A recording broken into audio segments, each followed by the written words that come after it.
What if someone told you that you're responsible for everything that happens to you? I mean it. If something bad happened today, it's because you allowed it to happen. You can't blame anyone else. This is Stoic philosophy in a nutshell, and the entire foundation of this emperor's legacy. But how did he balance being the most powerful man in the world with following such a philosophy?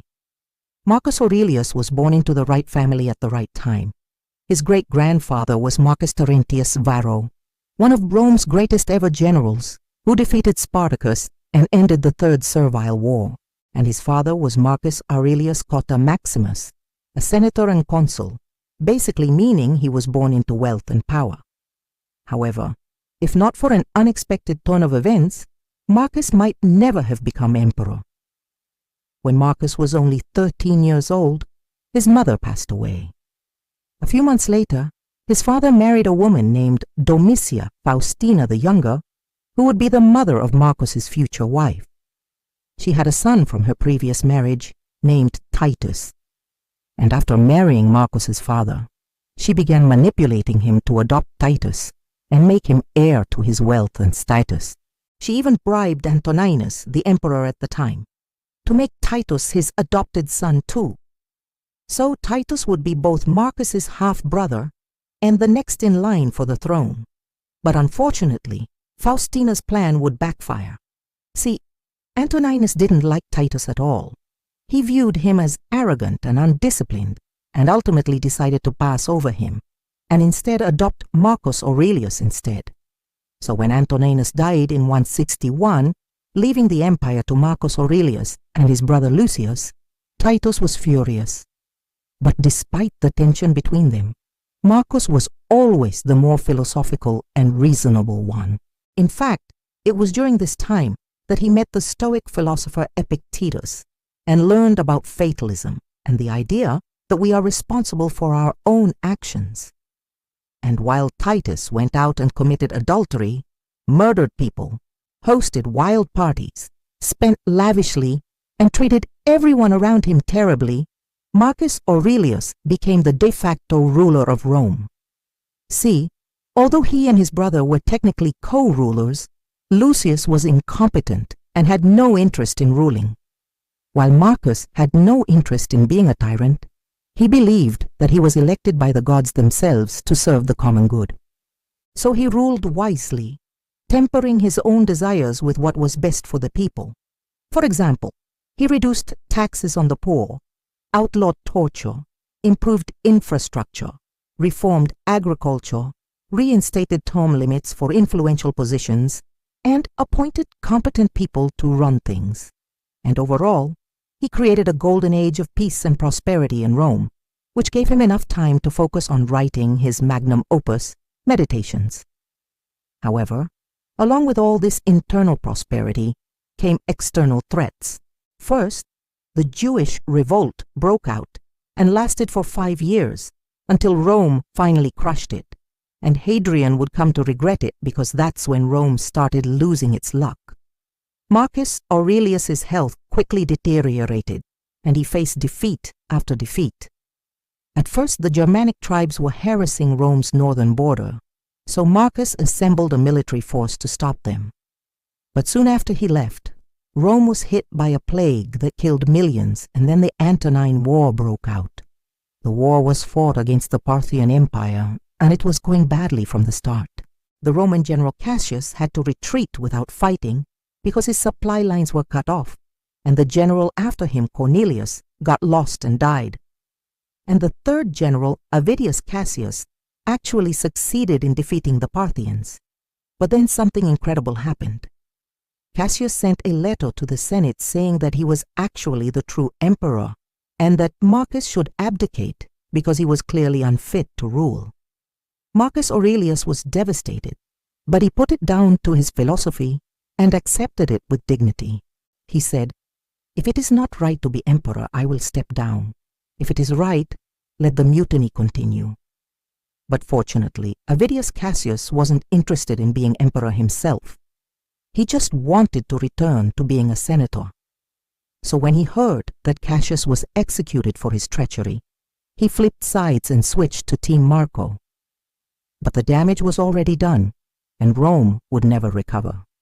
In fact, it would get worse because soon after, the worst plague in human history would emerge.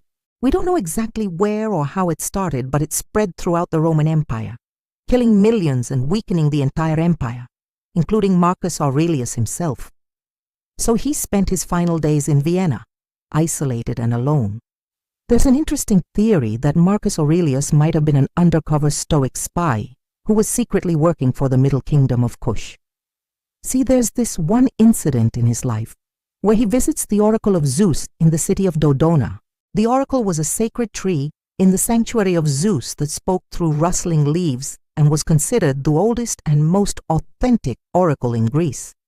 However, when Marcus visited, there was no sound and no message from the gods. At first he was disappointed, but then he turned it into a learning experience. He said, "I could have made up some answer.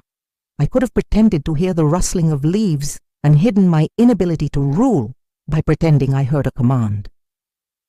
And he realized that sometimes you learn more from nothing than from someone else's opinion. But if we look into this deeper, he essentially just described how the oracle made up answers. It was essentially a form of Stoic fatalism, to say that fate doesn't tell you what to do, but it does show you what you're capable of. So maybe Marcus Aurelius was saying that it's better to pretend you're in control rather than pretending that the gods are. But this isn't the craziest part. Some historians believe that Marcus Aurelius wasn't only a Stoic philosopher, but also a secret Stoic spy who followed the teachings of the Middle Kingdom of Kush and their queen, Amanirenas. Their goal was to weaken Rome from within so they could take over Egypt and create a new Kushan empire. Now, this theory has a lot of holes in it, but at least one Kushan delegation reached Rome to try and recruit Marcus Aurelius. They offered him an alliance and an arranged marriage with Amanirenas herself. But Marcus Aurelius rejected them. So they tried blackmailing him by threatening to release a book that detailed all of the dirty secrets of Rome's elite. But again, Marcus didn't care and refused to accept their offer. So they did the only thing they could and started the war. They caused absolute devastation across the empire, sacking cities, killing people, burning buildings, destroying infrastructure, stealing gold and jewels, and spreading disease. In fact, some historians argue that the Antonine Plague originated here, and the only reason Marcus was able to win this war was because the Kush Empire collapsed from within. So it seems like Kush actually accomplished their goal of weakening Rome. But why would a Kushan spy write down his thoughts in meditations? Well, it's possible that he wrote it as a way to cope with the stress of being a Stoic spy, but really it's impossible to say. But what's not impossible is seeing the rise of Christianity.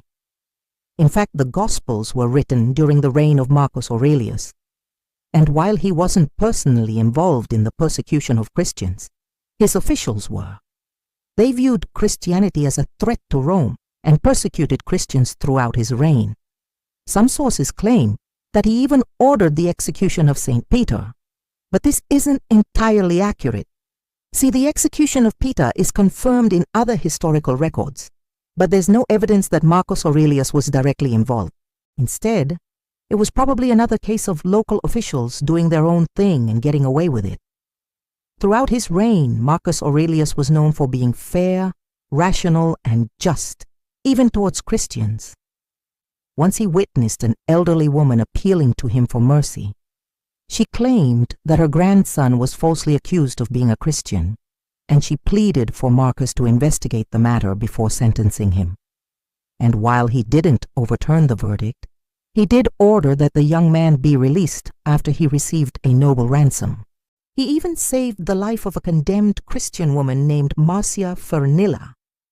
She was sentenced to death for being a Christian, but she was later released after Marcus saw her and took pity on her. But perhaps the biggest misconception about Marcus Aurelius is that he was some kind of Jesus figure who walked on water and performed miracles. See, there's a grain of truth to this because Marcus Aurelius truly loved people and he genuinely wanted to improve their lives. But this is where we have to use the phrase Correlation does not equal causation. Sure, he enacted laws and policies that benefited the people, but that was because he was the emperor and that was his job.